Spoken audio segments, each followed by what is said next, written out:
नमस्ते। आज का जो टॉपिक है, यूँ समझिए कि मेरे 40 इयर्स के ऑब्ज़र्वेशन और एक्सपीरियंस का निचोड़ है। बिफोर स्टार्टिंग दिस वीडियो, मेरा सिर्फ़ एक ही रिक्वेस्ट होगा आप सभी से कि जब आप इस वीडियो को देखेंगे, तो किसी दूसरे इंसान को जज मत कीजिएगा। जो भी मैं बता रही हूँ, उसके साथ उनको मैच करने की कोशिश मत कीजिएगा। इंस्टेड ऑफ दैट, आप अपने आप को, अपने बारे में, अपने अंदर झाँक कर देखिएगा। जो भी बात मैं बता रही हूँ, क्या उनमें से कुछ भी आपके साथ मैच करता है? और अगर मैच करता है, तो आपको काम खुद के ऊपर करना है। क्योंकि जो भी मैं बता रही हूँ, ये सिर्फ़ आपको आपकी जर्नी में हेल्प करेगा, अगर आपको इस बात का डेप्थ समझ में आ गया कि मैं आपको क्या समझाने की कोशिश कर रही हूँ। So let's start the video. और इस वीडियो की शुरुआत करूँगी मैं एक उदाहरण से, एक एग्ज़ाम्पल से। जस्ट 2 दिन पहले किसी महानुभाव ने एक क्वेश्चन किया था कि उनकी मदर उनको बोलती हैं कि वो उनसे बहुत प्यार करती हैं, लेकिन उनकी माँ का जो ये प्यार है वो उन्हें, उस महानुभाव को सफोकेट करता है। तो ये ऐसा क्यों है? अगर प्यार है तो सफोकेशन क्यों है? ऐसे ही बहुत सारे रिश्तों में आप देखते होंगे कि एक इंसान तो उस रिश्ते में खुश है, दूसरा इंसान परेशान हो रहा है। और कई बार जो खुश समझ रहा है खुद को, वो अंदर ही अंदर बहुत परेशान है, लेकिन वो ऊपर की दुनिया में बहुत खुश दिखाने की कोशिश कर रहा है, या खुद ही समझ रहा है कि मैं खुश हूँ, मुझे ये चीज़ मिल रहा है तो मैं खुश हूँ। असलियत में वो अंदर से खुश नहीं होते हैं। ऐसी एक दो एग्जांपल और लेते हैं। आपने कई बार देखा होगा कि कुछ पेरेंट्स होते हैं जो कहते हैं कि उनकी उनके जो बच्चे हैं वो उनकी लाइफ के लिए सबसे इम्पोर्टेंट है, प्रायोरिटी है। वो अपने बच्चों के बिना जी नहीं सकते, वो अपने बच्चों का सिर्फ भला सोचते हैं। बट वही पेरेंट्स दूसरी तरफ दूसरों के सामने अपने बच्चों को लेके क्रिटिसाइज़ करते हैं, अपने बच्चों को ताने देते हैं, भला बुरा बोलते हैं। वो सोचते हैं कि हम अपने बच्चों को अच्छा समझा रहे हैं, लेकिन उनका तरीका ऐसा होता है जो शायद उस बच्चे के दिमाग पर ऐसा ट्रॉमा छोड़ जाता है कि वो पूरी लाइफ उससे निकल ही नहीं पाता, because healing is a very big process. कुछ रिश्ते ऐसे भी होते हैं जहाँ पे एक मेल और एक फीमेल आपस में साथ रहना चाहते हैं, आपस में एक रिलेशनशिप में आना चाहते हैं, बट उनमें से एक जो है वो कमिटमेंट देने से डरता है, उसे कमिटमेंट फोबिया है। कुछ ऐसे भी लोग आपको दिखेंगे जिनको किसी बात का डर है। मान लीजिए बचपन से ही पानी का डर है, ऊंचाई का डर है, ऐसी बहुत छोटी छोटी सी चीज़ों का डर है, जैसे कि पेरेंट्स उनको छोड़ देंगे, जिनसे वो प्यार करेंगे वो उनको छोड़ देंगे। एक जैसे फोबिया है और उनके अंदर वो चल रहा होता है। आपको क्या लगता है कि ये चीज़ें कहाँ से आ रही होगी, जबकि उन्होंने इस लाइफ टाइम में वो एक्सपीरियंस ही नहीं किया होगा? शायद कुछ वर्ग इस बात को नहीं मानते हैं कि पास्ट लाइफ होता है, बट बहुत सारे लोग मानते भी हैं, और scientifically it is proven also कि पास्ट लाइफ होता है, रीइंकार्नेशंस होती हैं। सो हमारे अंदर जो ये फोबियाज़ होती हैं, ये फोबिया भी हमारा सोल अपने पिछले लाइफ टाइम से लेता हुआ आ रहा है। हम सभी कर्मा से बंधे हुए हैं। कुछ लेना या कुछ देना जो हमारे पास्ट लाइफ में आपस में रह गया होगा, वो इस लाइफ टाइम में वो लेना और देना इक्वल करने के लिए हम मिलते ज़रूर हैं। किसी ना किसी रिश्तों में बंध कर हम इस जन्म में फिर से एक दूसरे के सामने ज़रूर आते हैं कि वो इक्वल हो जाए। और ये तब होता है, खासकर तब होता है जब वहाँ पर वो इशू या वो अच्छाई या बुराई, जो भी कार्मिक रिलेशनशिप है, वो अनरिजॉल्व्ड रह गया हो, जहाँ पर एक ने दूसरे के साथ अटैचमेंट रख लिया हो और उसको लेट गो नहीं किया हो। सो ऐसे रिलेशनशिप्स हमारी लाइफ में वापस ज़रूर आते हैं।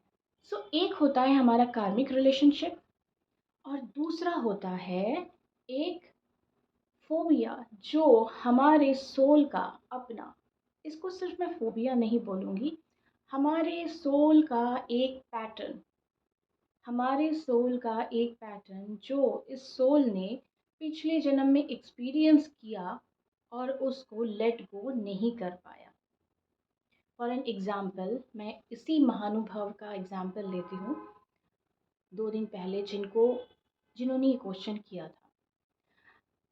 ऑब्वियसली उनके मदर के साथ उनका एक कार्मिक रिलेशनशिप है, तभी वो इस जन्म में एक साथ आए हैं, बहुत क्लोज़ रिलेशनशिप में आए हैं, क्योंकि क्लोज़ रिलेशनशिप ही आपका पास्ट लाइफ से आ रहा होता है आपके पास।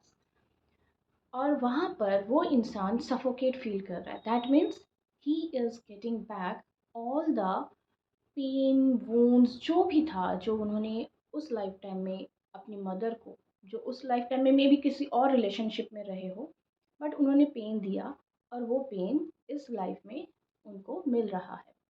Now what about the mother? वो क्यों ऐसे बिहेव कर रही है?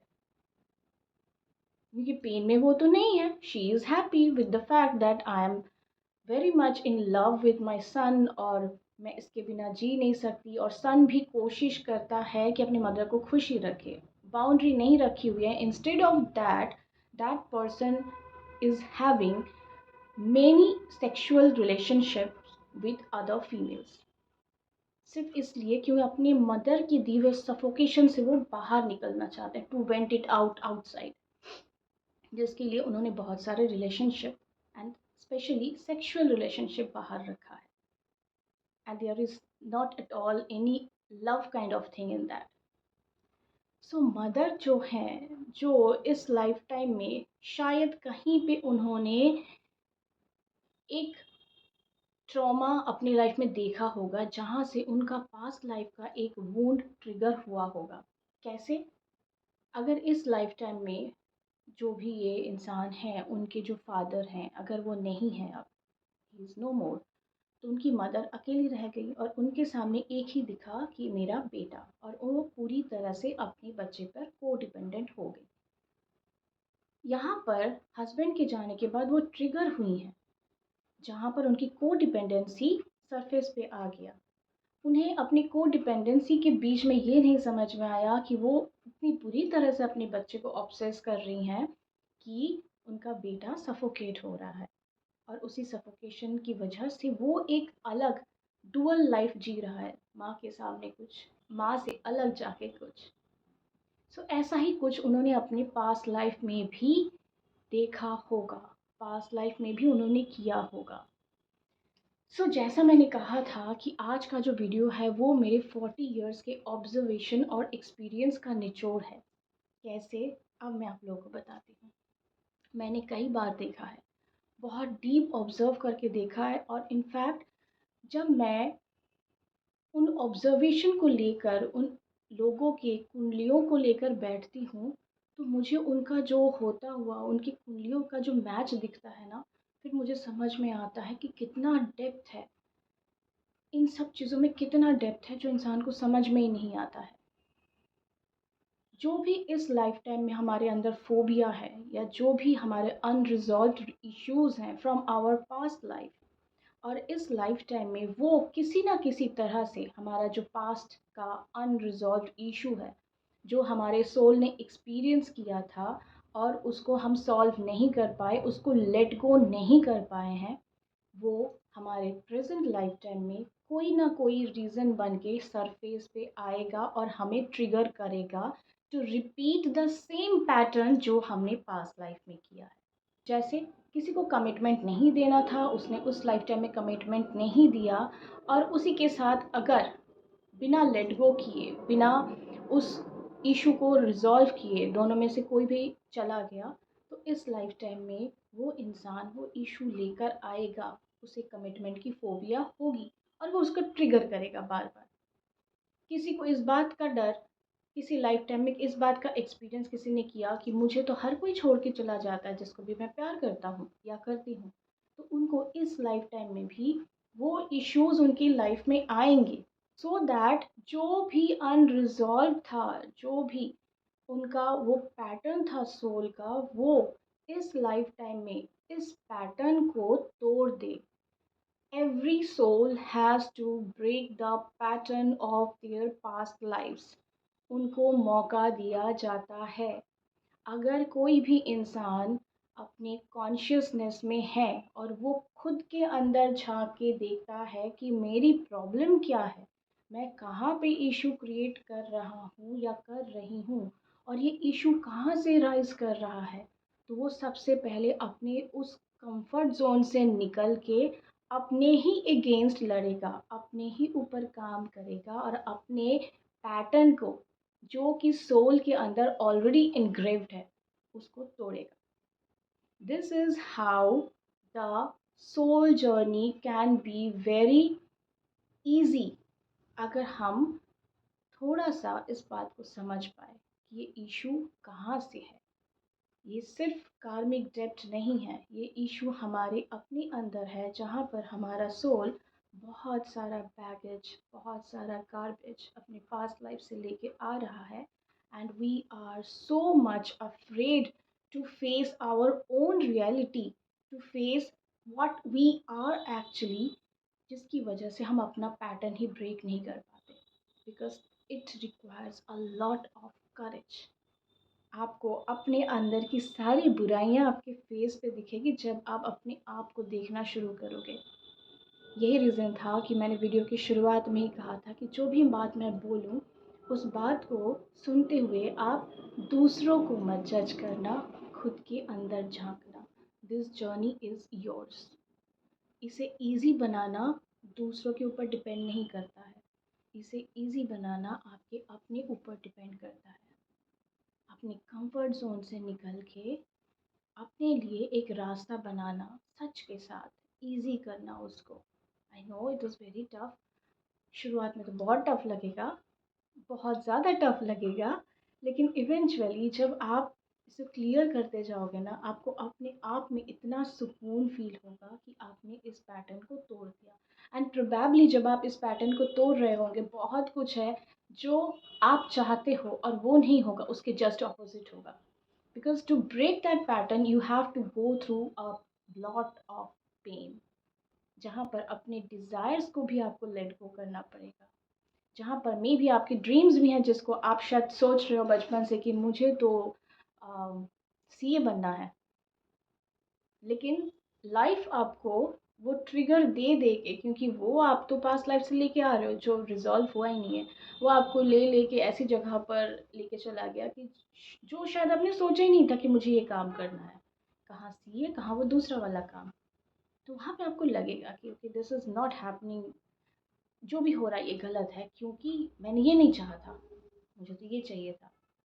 सो ले दे के जो बात मुझे समझ में आया है इन सभी ऑब्जर्वेशन से, इन सभी एक्सपीरियंस से, जब मैं अपने बचपन में जाके देखती हूँ, बचपन से अब तक का सफ़र को देखती हूँ, हर एक कैरेक्टर को उठा के देखती हूँ, उनकी लाइफ में क्या क्या हुआ वो देखती हूँ, उसके होने के बाद कॉन्सिक्वेंसेस क्या गए। आज जब मैं उनकी कुंडलियाँ देखती हूँ, तो जब मैं उन सारी बातों को मैच करती हूँ, तो मुझे वो दिखता है कि आपके अंदर जो पैटर्न है, you have to break that pattern if you want growth, if you want your soul's growth in your journey. Growth is not about the materialistic stuff you are getting in this world.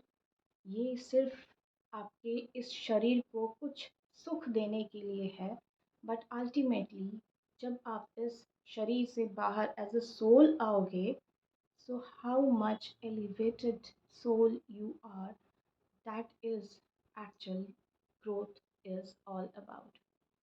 जब आप अपने ऊपर काम करोगे, जितने साफ आप इस दुनिया में एज अ सोल आए थे, उतने ही साफ जाने की, घर वापस जाने की, जिसे हम मोक्ष कहते हैं, उतने ही साफ जब आप जाने की तैयारी करोगे, हर एक वो स्पॉट जो आपके सोल के ऊपर है, उसे मिटाने की कोशिश करोगे, तब आपका सोल ग्रोथ की तरफ जाएगा। एंड ऑनेस्टली बताऊँ तो जब आप अपने इस ग्रोथ के ऊपर काम करोगे ना, तो आपके मटेरियलिस्टिक वर्ल्ड में भी ग्रोथ अपने आप आता है।